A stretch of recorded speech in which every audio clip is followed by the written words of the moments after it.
नमस्कार। आज हम एक ऐसी घटना का विश्लेषण करने जा रहे हैं जिसने 25 मई 2026 को पूरे जम्मू कश्मीर को झकझोर कर रख दिया। बुडगाम जिले के गालवानपुरा गांव से आई एक 12 साल की बच्ची की खबर ऐसी कि किसी की भी रूह कांप जाए। दरअसल ये समझना बेहद जरूरी है कि वहां आखिर हुआ क्या था और प्रशासन इस संगीन मामले में क्या कदम उठा रहा है। तो चलिए शुरू से इस पूरे घटनाक्रम को समझते हैं। अब जरा इस फासले को सोचिए, महज 200 मीटर। ये कोई लंबा फासला नहीं है। एक मासूम बच्ची का शव उसके अपने ही घर से इतनी कम दूरी पर मिलता है। ये छोटी सी दूरी ही इस पूरी त्रासदी को और भी डरावना बना देती है। मतलब घर का आंगन, जिसे सबसे महफूज जगह माना जाता है, वहां भी ऐसी वारदात हो जाना, ये दिखाता है कि असुरक्षा की भावना कितनी गहरी हो चुकी है। आसपास के लोग आखिर बेचैन क्यों ना हो जब खतरा इतना करीब हो। खैर, जब इस घटना की खबर फैली तो पुलिस ने तुरंत कार्रवाई शुरू की।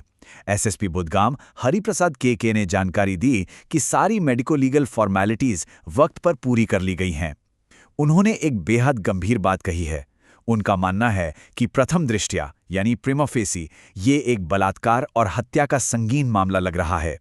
एक छोटी बच्ची के साथ ऐसी दरिंदगी ये बताता है कि स्थिति कितनी नाजुक है। फिलहाल कानूनी प्रक्रिया चल रही है और हर एक सबूत की बारीक पड़ताल की जा रही है। अगर हम उन कुछ घंटों की टाइमलाइन पर नजर डालें तो पता चलता है कि एक आम सा दिन कैसे एक भयानक और सपने में बदल गया। शनिवार की दोपहर करीब 4 बजे बच्ची अपनी रिलीजियस क्लास के लिए घर से निकली थी, लेकिन शाम आते आते उसके लापता होने की रिपोर्ट दर्ज करानी पड़ी। और फिर रविवार सुबह करीब 7:15 बजे उसका शव गांव के ही खेतों में बरामद हुआ। यहां एक बेहद दिल तोड़ने वाली डिटेल भी सामने आई कि बच्ची अपने साथ एक कुरान लेकर गई थी, जो उसके शव के पास ही गिरा मिला। ये एक छोटी सी डिटेल इस पूरी घटना की निर्ममता को बिल्कुल साफ कर देती है।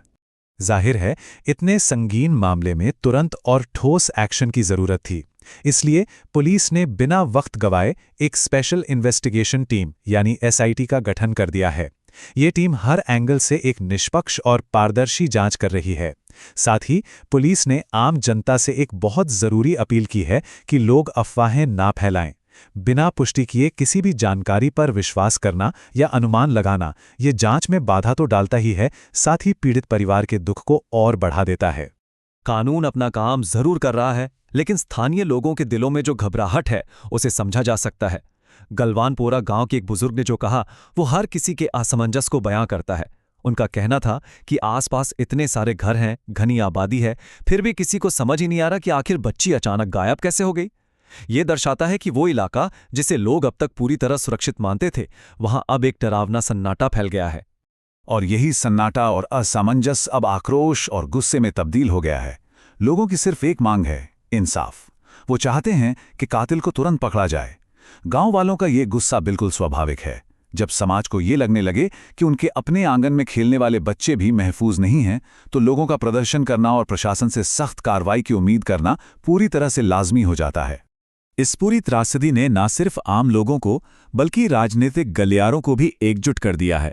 अलग अलग नेता पीड़ित परिवार का दुख बांटने वहां पहुंचे, जैसे नेशनल कॉन्फ्रेंस की नेता और शिक्षा मंत्री सकीना यातू ने भी परिवार से मुलाकात की और उन्हें जल्द से जल्द इंसाफ का भरोसा दिलाया।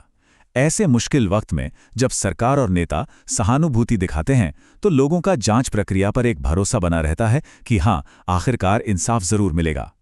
राज्य के मुख्यमंत्री उमर अब्दुल्ला ने भी इस घटना पर कड़ी प्रतिक्रिया दी। उन्होंने इस हत्याकांड को बेहद शोकाकुल और दुखदायी बताया और कड़े शब्दों में इसकी निंदा की। बच्ची को जन्नत नसीब हो ऐसी दुआ के साथ साथ उन्होंने अपनी सरकार का रुख भी साफ किया है।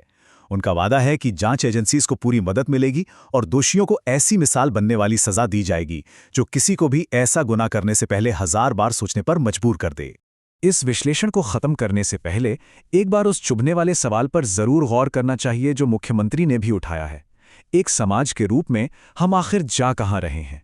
अगर हमारे अपने छोटे बच्चे ही सुरक्षित नहीं हैं तो हम कैसा समाज बना रहे हैं? ये घटना बस एक कानूनी मामला नहीं है, यह हमारे सामाजिक ताने बाने पर एक बहुत बड़ा प्रश्न चिन्ह है। जब तक जांच अपने अंजाम तक पहुंचती है, ये सवाल जरूर पूछे जाने चाहिए कि आखिर वो कौन सी जगह होगी जहां एक मासूम बच्चा डर के साए से मुक्त हो। आज के इस विश्लेषण में बस इतना ही।